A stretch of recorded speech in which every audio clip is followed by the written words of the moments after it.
Hi everyone, I'm Catherine, the artist behind Bigelow Fine Arts. I'm continuing my journey through the Enchanted Forest and snapping a few pictures along the way. I am going to have this framed in a nice red lacquer frame so it will look nice on display beside my owl. Come join me on my journey through the Enchanted Forest to discover the mystery that awaits in the castle at the center. More flowers, and I wanted to make them look like little bluebells. So I am starting with a base layer of light ultramarine over both of these flowers. With the cobalt blue, I add in a layer at the top of the bluebells to make it look a little darker at the top. I feather the color down.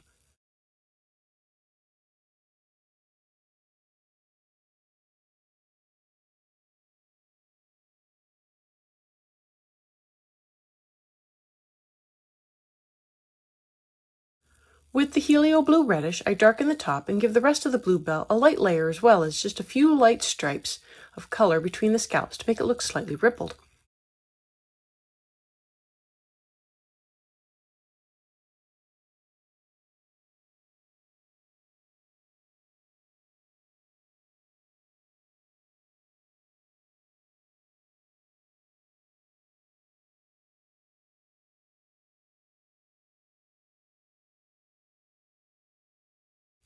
I bring in sepia to add in a shadow to the left, then I blend it all together with a layer of the light ultramarine over the whole flower.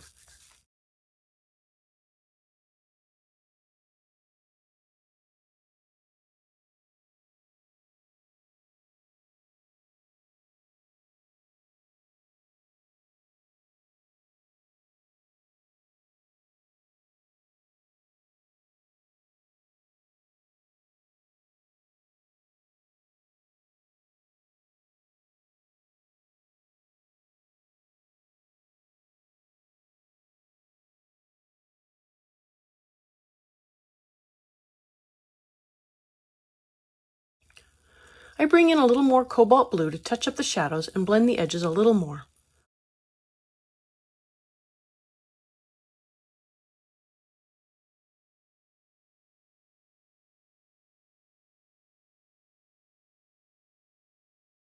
I darken up the top with more helio blue reddish.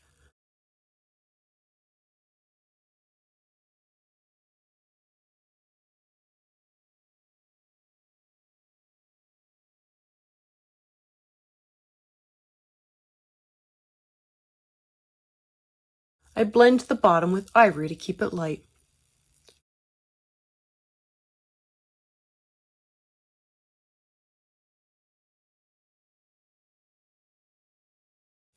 For these large leaves, I decided I wanted to work them up like a variegated ivy leaf. I've always wanted to do that, and I thought this might be the time to do it since these leaves are pretty large. So I came in with a base layer of earth green over both these leaves. If you haven't already, go ahead and hit that subscribe button. It helps keep you informed of when I post new videos as well as join in on the color-alongs. I have palettes and timestamps in a Patreon post, so go check that out if you want the whole list of colors. And if you missed out on my free coloring page, be sure to check that out in the cards for some playlists, including the one to get that and color along with me. Subscribing is the best way to learn about more freebies like that.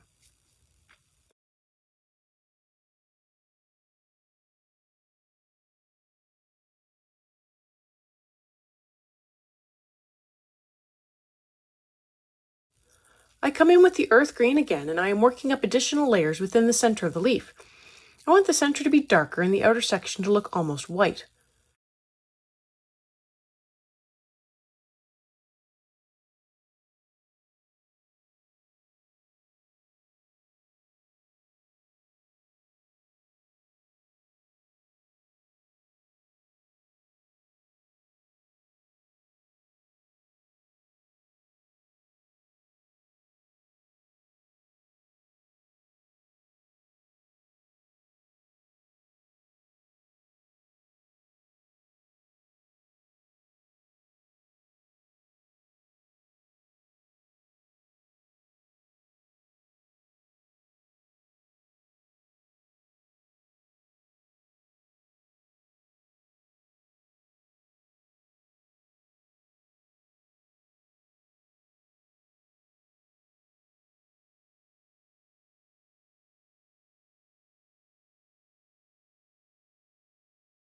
And now I test out a couple of colors for the variegation and didn't like how they looked with the earth green.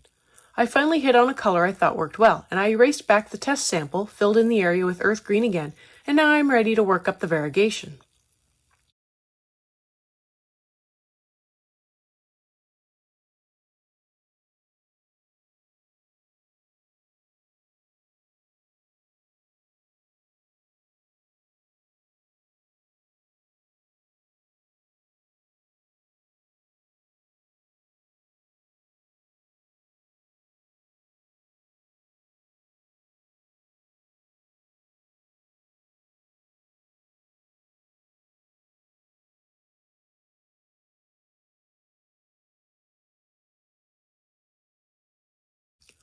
I use the chrome green oxide to block in rough shapes of where the darker patches will lie on the lighter background.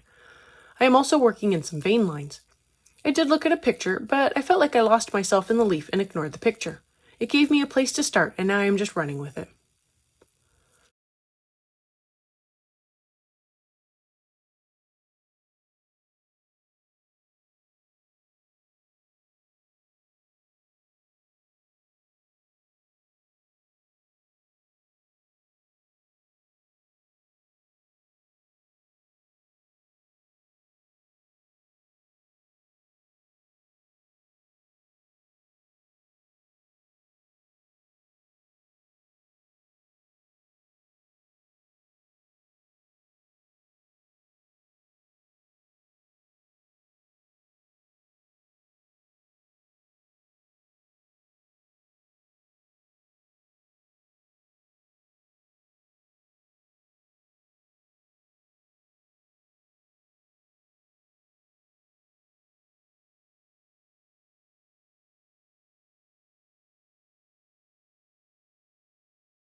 I come back in with the earth green to fill in more of the background, areas where I thought it was a little too light now that I have a darker color down.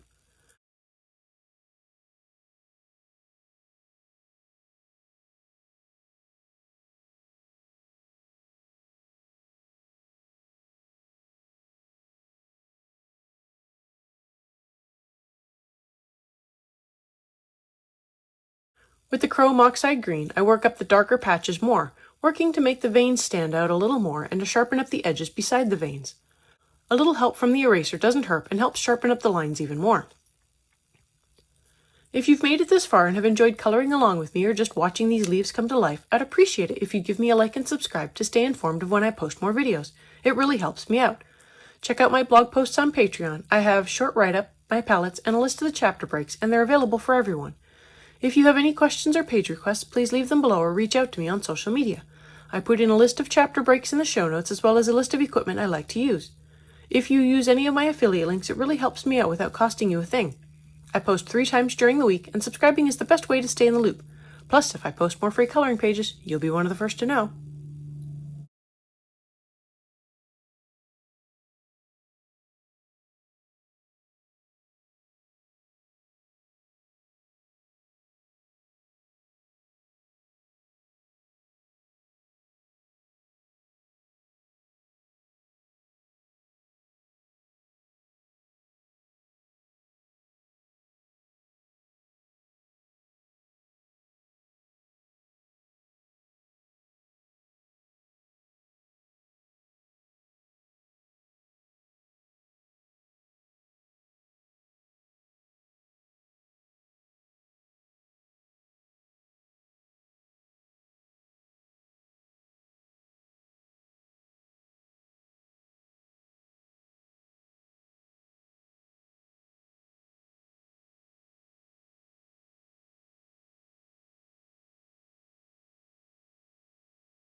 I add in a layer of earth green over everything to help fill in the paper more and to slightly darken it up.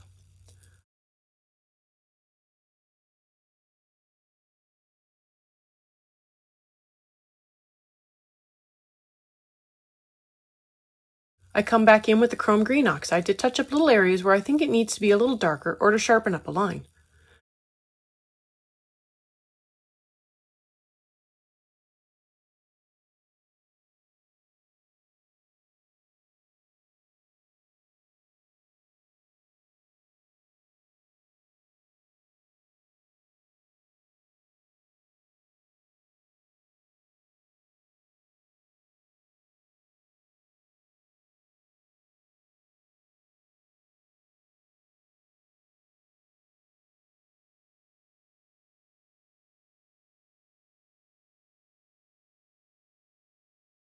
More use of the eraser, then I blend out the edges with some ivory to fill in the paper more.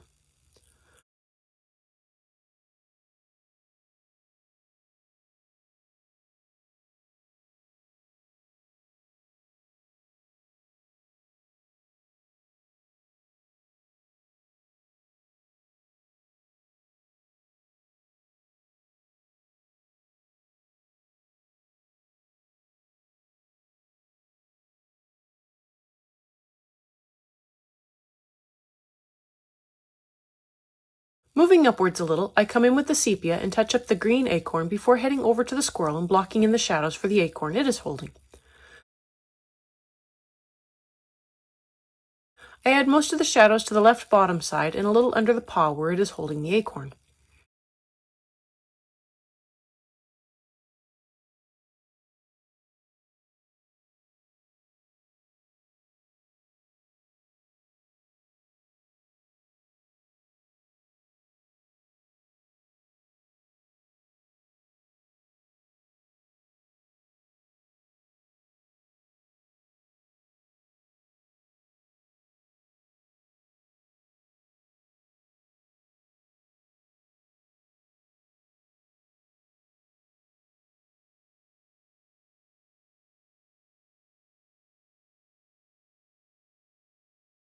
I keep moving down the limb, adding in light shadows, then moving up to the head, under the jaw, around and in the ears, along the chest. Further down, I add some shading to the base of the tail as well as along the side of the leg where the leaves would cast shadows.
Now I am going through and marking off where the lighter front part is. I also wanted to add in a second leg peeking out from behind. I am looking at a picture of a red squirrel I found on Pixabay to determine where I want to put in some of the marking lines for later. I decided I would ignore the patterns on the squirrel for now for something a touch more realistic, and I wasn't happy with how it was going, so I erased it back and began again. This time it is looking better. I did add in a little extra shading on the tail that wasn't part of the liner. I thought the leg needed to be extended back, but I do end up erasing that later.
Now that I have things blocked in, I go through and touch up the shadows a little more.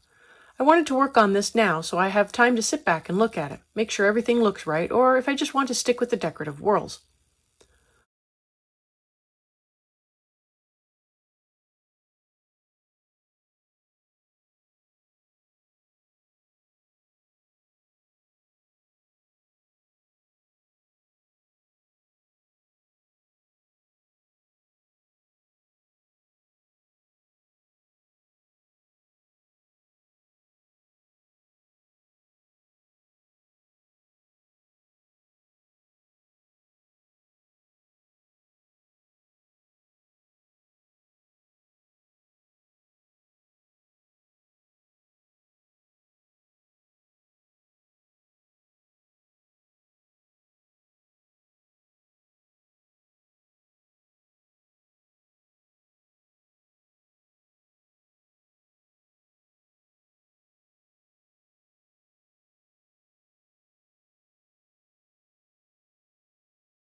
I move up to the top vines and I fill in the stem with some dark green. I also touch up the darker parts of the base of the leaves and move on to the other vine, filling them in with a light layer of dark green.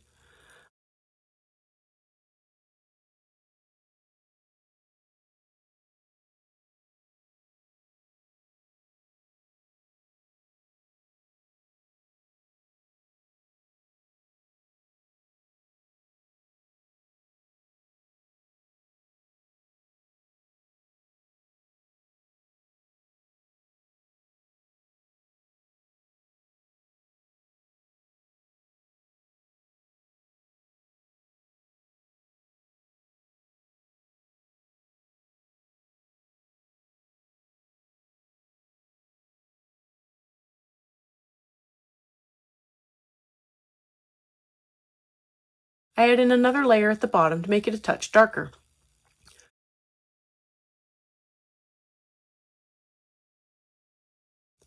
I will blend it all together with earth green yellowish, and that is it. Thanks for joining me on this adventure today. Let me know below or on social media if you colored along. I'd love to know how you did. I want to thank you all so much for coming along and joining in with me on this coloring journey. I appreciate all of my subscribers and look forward to more of you joining in and coloring along with me. Please like, share, and subscribe to help that happen. Until next time, happy coloring.